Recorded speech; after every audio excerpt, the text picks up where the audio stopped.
រិតញ៉ាអ្នកលេងនៅផ្លូវ30ខ្ញុំឃើញគេរៀបការដែរចិត្តចង់ណាស់តែរៀបការដែរតែគ្មានប្រណាគួរឲ្យពេញចិត្តសោះប្រុសដែរស្រឡាញ់ខ្ញុំធ្វើចិត្តដូចជាមិនស្មោះប្រុសណាដែរចិត្តស្មោះតែអត់លុយអត់ឡាន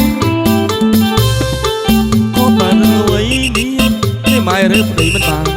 ខកប្រាណចង់យំស្រឡាញ់បងនេះស្រឡាញ់បងនោះប្តីមានទាំងអស់សង្ឃឹមហើយខ្ញុំអស់សង្ឃឹមហើយខ្ញុំក្របំរំប្តីនៅសៅកែទៅឃើញគេរៀបការនេះចិត្តចង់តែរៀបការដែរតែគ្មានប្រុសណាសបាយអត់សបាយហូមមួយស្រ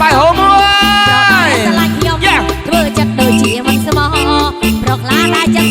ស្មោះតែសម្រស់មិនបានខកបានរឿងអ្វីនេះក្រមុំរើប្តីមិនបានខកប្រាណចង់យំ